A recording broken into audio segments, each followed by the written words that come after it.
Hello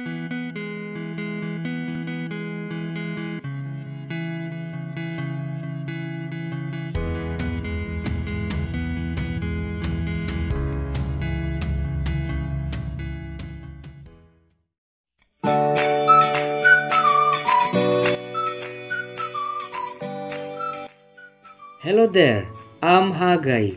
Welcome to this lesson. Saat kita menggunakan bahasa Inggris, pasti kita akan menemukan dan menggunakan part of speech, yaitu noun, adjective, pronoun, verb, adverb, preposition, conjunction, dan interjection. Ada 8 part of speech dalam bahasa Inggris, yaitu yang pertama noun, yang kedua pronoun, yang ketiga verb, yang keempat adjective, yang kelima adverb, yang keenam preposition, yang ketujuh conjunction, dan yang kedelapan interjection. Jika kita ingin membuat kalimat yang baik dan menarik sewaktu kita menggunakan bahasa Inggris, tentu kan kita harus tahu mana kata-kata yang baik dan menarik untuk kita gunakan. Nah, disitulah peran part of speech, yaitu kita akan tahu memilih jenis kata mana yang cocok dan menarik untuk kita gunakan. Contoh, ketika kita ingin memberitahu ciri-ciri seseorang, maka disitulah kita menggunakan adjective. Contoh lagi, ketika kita ingin memberitahu kepada orang lain mengenai apa-apa saja aktivitas atau kegiatan yang kita lakukan, maka disitulah kita menggunakan verb. Oleh karena itu, part of speech sangatlah penting untuk kita mengerti dan mampu menggunakannya dengan baik dan benar. Ingat, di video ini kita tidak akan membahas ke-8 kategori part of speech dengan spesifik. Tapi di video ini saya mau memberitahu ke kalian terlebih dahulu seberapa penting ke-8 part of speech itu. Dan dari video ini, kalian akan mengerti sekilas mengenai ke-8 part of speech, sehingga kalian akan mampu membedakannya. Untuk itu, simaklah penjelasan berikut ini. Yang pertama, noun. Dalam sebuah kalimat yang baik, pasti di dalamnya terdapat subjek. Nah, subjek dalam sebuah kalimat selalu berupa noun, baik itu orang, hewan, benda, ataupun sebuah gagasan. Tidak hanya sebagai subjek, namun noun juga bisa sebagai objek maupun sebagai keterangan dalam sebuah kalimat. Contoh, Joko kicks Budi at school. Joko menendang Budi di sekolah. Dari contoh ini terdapat 3 noun, yaitu yang pertama, Joko sebagai subjek, yang kedua Budi sebagai objek, yang ketiga school sebagai keterangan tempat. Oleh karena itu, kita perlu mengerti dan mampu menggunakan noun dengan baik. Yang kedua, pronoun. Bahasa Inggris memiliki banyak perbedaan dengan bahasa Indonesia, seperti penggunaan kata ganti, pronoun. Contoh, bahasa Indonesia, dia membantu saya dan saya juga membantu dia. Bahasa Inggrisnya, he helps me and I help him too. Coba kalian bandingkan sejenak. Kalau dalam bahasa Indonesia, kata saya sebagai subjek dan kata saya sebagai objek adalah sama, tidak mengalami perubahan kata. Kalau dalam bahasa Inggris, kata saya sebagai subjek adalah I, berbeda dengan kata saya sebagai objek, yaitu me. Satu hal lagi yang kalian perlu tahu, kalau dalam bahasa Indonesia, kata ganti dia bisa kita gunakan untuk subjek maupun untuk objek tanpa mengubah katanya. Bahkan, kata ganti dia bisa kita gunakan untuk laki-laki maupun untuk perempuan. Contoh, saya memukul dia dan dia juga memukul saya. Coba kalian amati kata dia, tetap sama kan? Sangat berbeda dengan bahasa Inggris.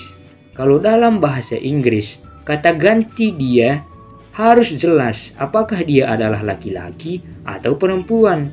Dan apakah dia adalah sebagai subjek atau sebagai objek?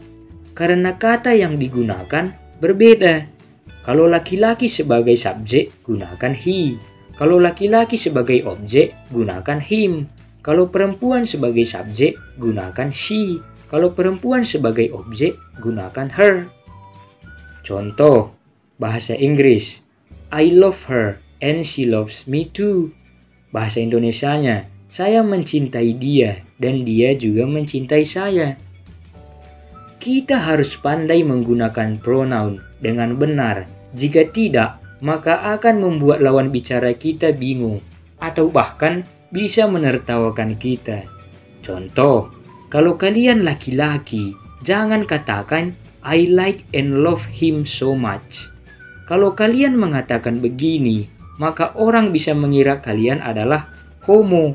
Yang benar adalah I like and love her so much. Contoh lagi, kalau kalian perempuan, jangan katakan I like and love her so much. Jangan ya, tapi katakan I like and love him so much. Oleh karena itu, kita perlu mengerti dan mampu menggunakan pronoun dengan baik. Yang ketiga, verb. Kata kerja dalam bahasa Inggris sangat berbeda dengan kata kerja dalam bahasa Indonesia. Kalau dalam bahasa Indonesia, kata kerja tidak mengalami perubahan, walau siapa subjek dan kapan waktu dilakukannya. Contoh, saya membeli gula kemarin. Dia sedang membeli gula sekarang. Mereka telah membeli gula kemarin. Coba kalian amati kata membeli, tetap sama kan?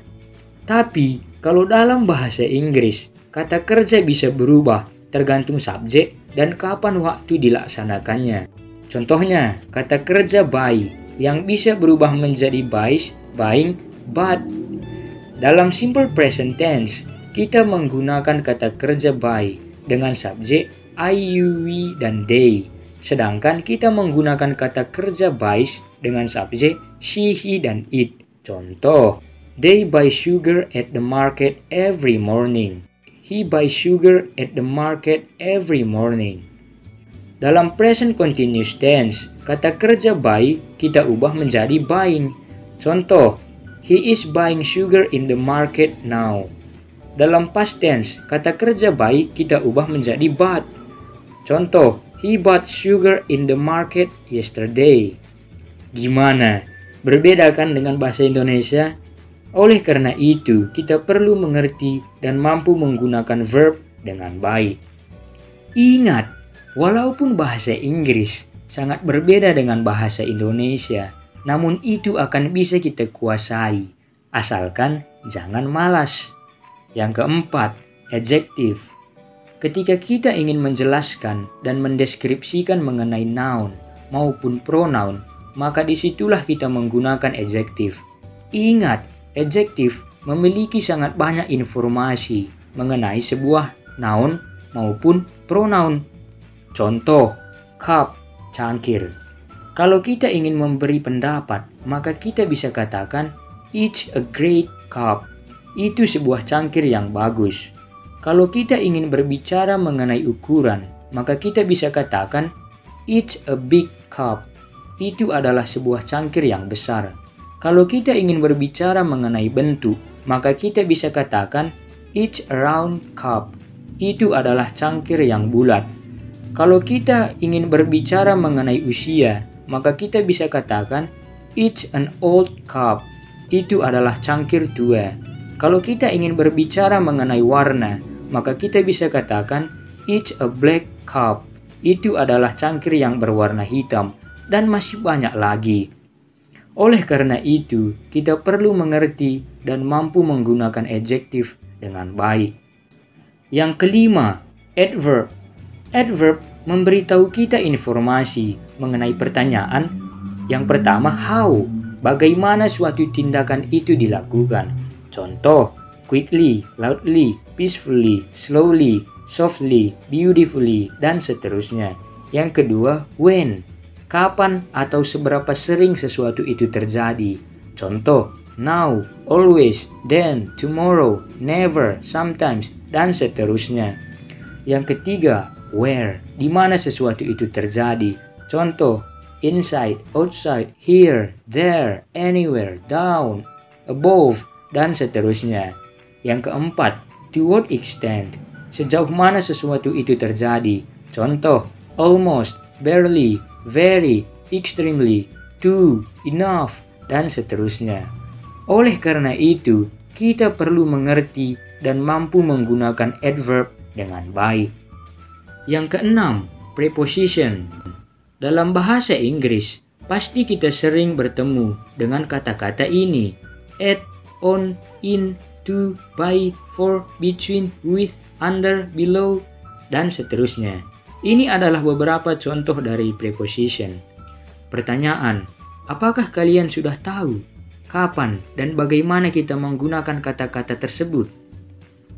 Preposition adalah kata yang memberitahu di mana atau kapan dua hal saling berhubungan dalam sebuah kalimat. Salah satu kegunaan at digunakan untuk memberitahu mengenai waktu spesifik dalam hari. Contoh, Joko will go to kitchen at 8 o'clock p.m. Jam berapa Joko ke dapur? Yaitu jam 8 malam, 8 o'clock. Kemana Joko akan pergi jam 8 malam? Yaitu Joko akan pergi ke dapur. Joko will go to kitchen. Di sini preposition at menghubungkan dua hal, yaitu apa yang akan dilakukan Joko dan kapan dia akan melakukannya. Di sini at memberitahu mengenai waktu spesifik. Salah satu kegunaan on. On digunakan untuk memberitahu mengenai hari-hari dan tanggal-tanggal spesial. Contoh, I will see you on Monday.